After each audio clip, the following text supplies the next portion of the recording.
نحمده ونستعينه ونستغفره ونؤمن به ونتوكل عليه ونعوذ بالله من شرور أنفسنا ومن سيئات أعمالنا من يهده الله فلا مضل له ومن يضلله فلا هادي له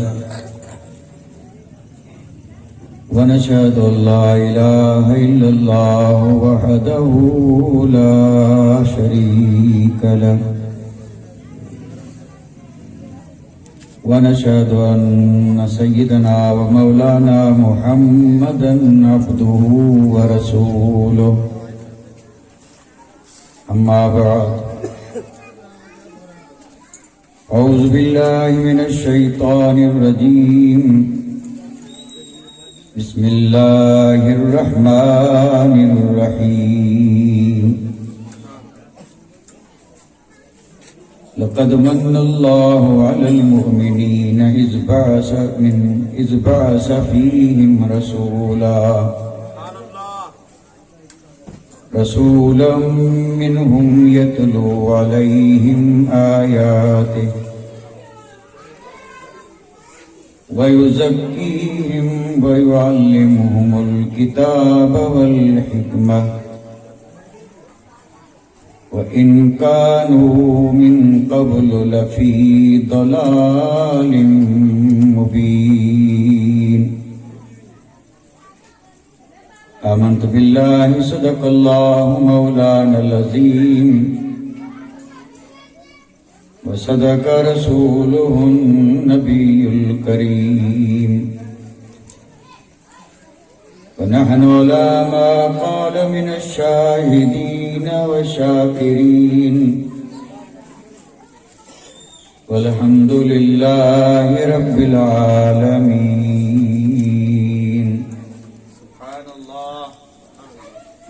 كما قال الله تبارك وتعالى في عظمت شان حبیبہ ان اللہ وملائکتہ یصلون علی النبی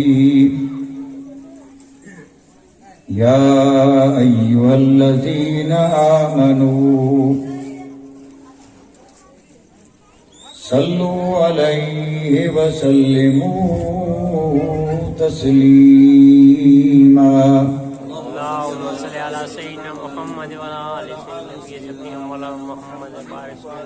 اللهم صل على سيدنا مولانا محمد وعلى آل سيدنا مولانا محمد وبارك وسلم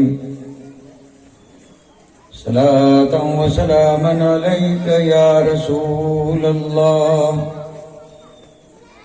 صلاة وسلاما عليك يا حبيب الله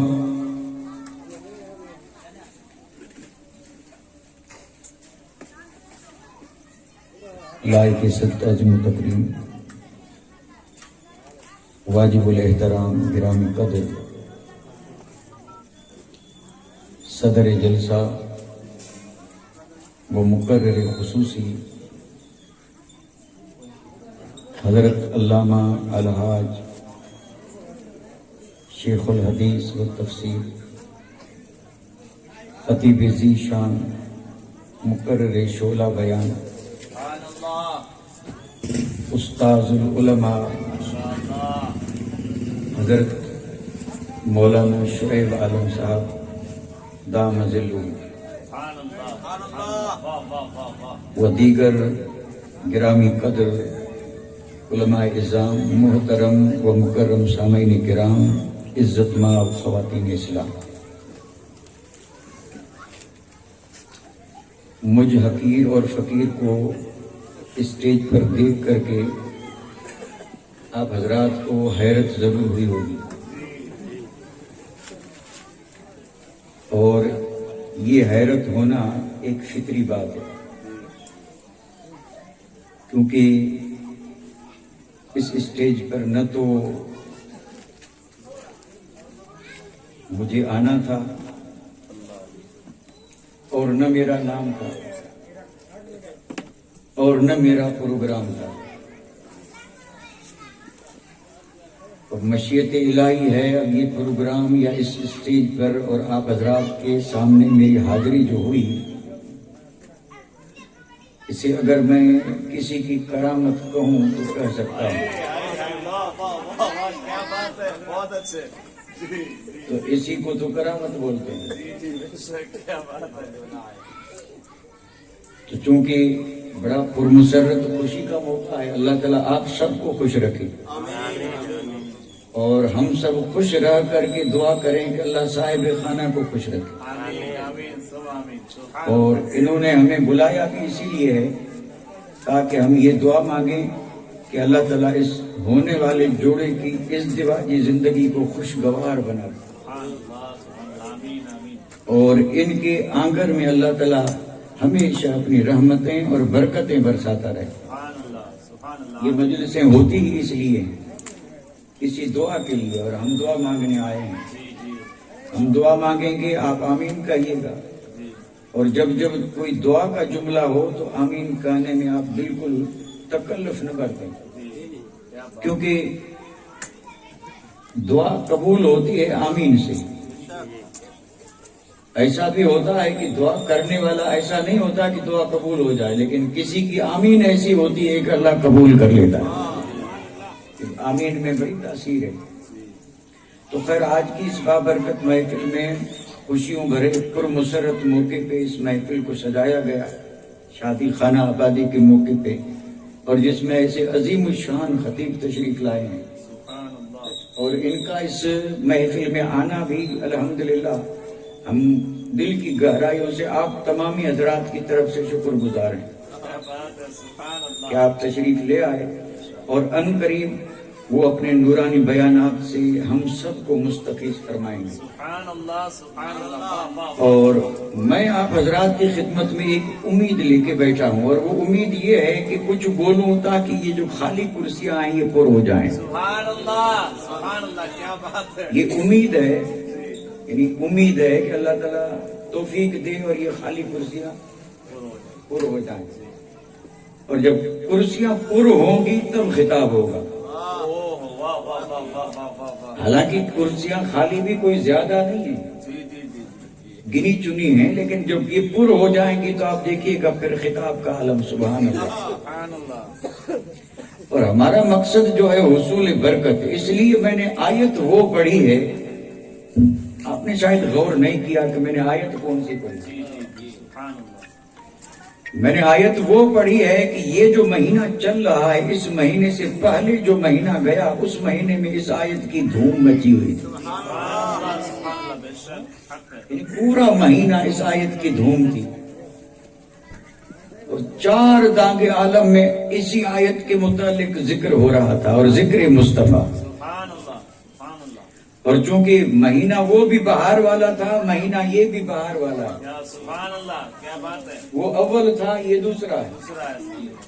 ربیع الاول یعنی پہلی بہار، اور ربیع الثانی یعنی دوسری بہار۔ وہ پہلی بہار میں ذکر مصطفیٰ تھا، اور اس دوسری بہار میں ذکر غوث اعظم ہے۔ تو الحمدللہ مہینہ بھی کتنا اچھا ملا ہے، بہار والا مہینہ، اور اس مہینے میں تو ولایت میں بہار آئی ہے، اس مہینے میں ولایت میں بہار آئی ہے، کیونکہ ولیوں کے سردار اور سلطان الاولیاء کا گھر گھر ذکر ہو رہا ہے۔ تو مہینہ بھی بہتر، الحمدللہ آیت بھی جو میں نے پڑھی، سبحان اللہ۔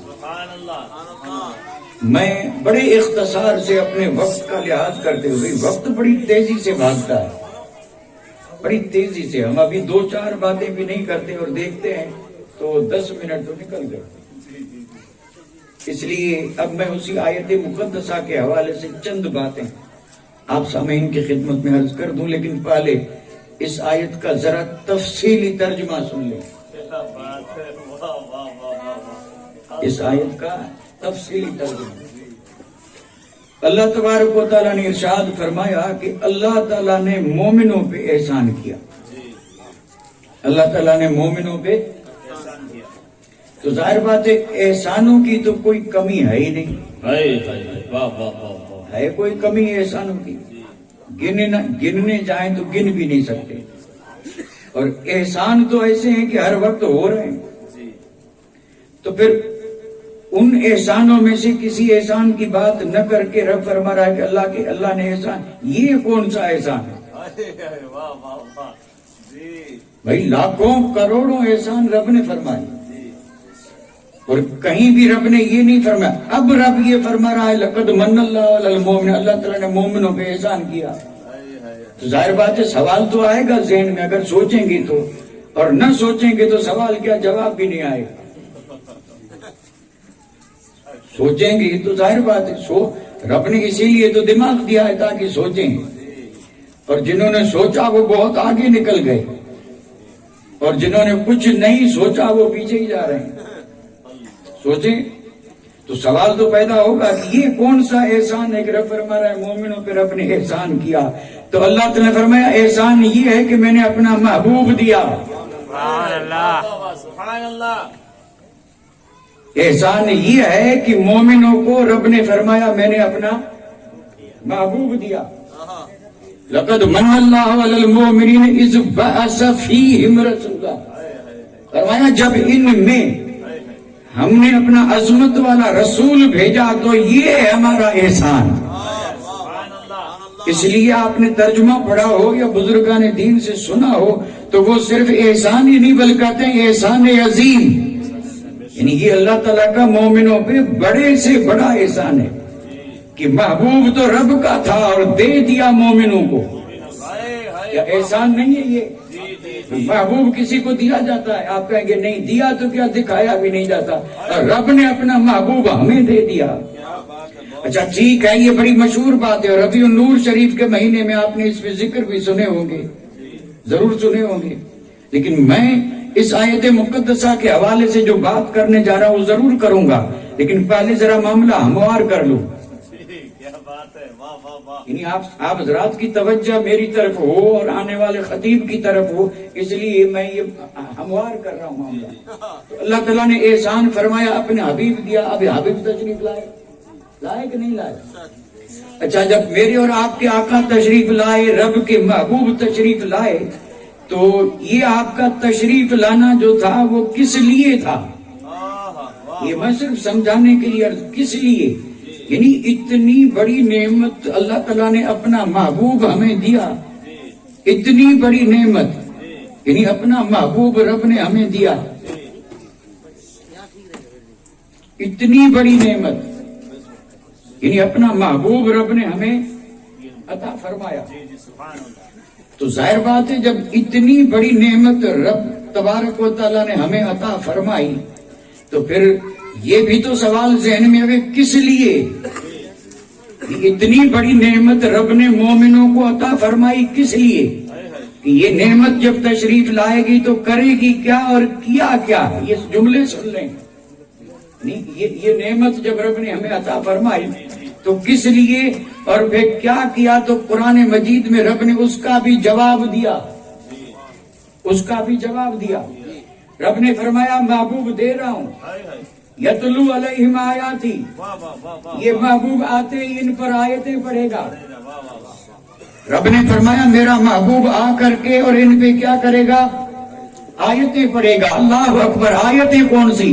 باقی آیتیں اپنی جگہ پہ قرآن میں آیتیں ہیں، قرآن مجید میں آیتیں ہیں، اور یہ سب جانتے ہیں کہ کتنی آیتیں ہیں. اور رب فرماتا ہے کہ میرا محبوب آیتیں پڑھے گا. اور تھوڑا سا آپ کے ذہن کو جھنجھوڑتا چلوں، یہ آیتیں وہ ہیں کہ فاطمہ پڑھے تو عمر ایمان لے آئے. نعرہ تکبیر، نعرہ رسالت، عظمت مصطفیٰ، سبحان اللہ. حضرت عمر کی بہن پڑھے تو عمر جیسا سنے تو اسلام لے آئے. اور ابو بکر صدیق اپنے گھر میں پڑھے تو مشرکین کے بچے، بیویاں، بڑے بوڑھے چاروں طرف ہو کے سنے. اور پھر مشرکین کو یہ خطرہ لاحق ہو کہ ابو بکر کو پڑھنے مت دو، اگر پڑھتے رہیں گے تو یہ سن سن کے سب کلمہ پڑھتے رہیں گے. اور پھر سیرت کی کتاب پڑھ کے دیکھیں پابندی لگی تھی،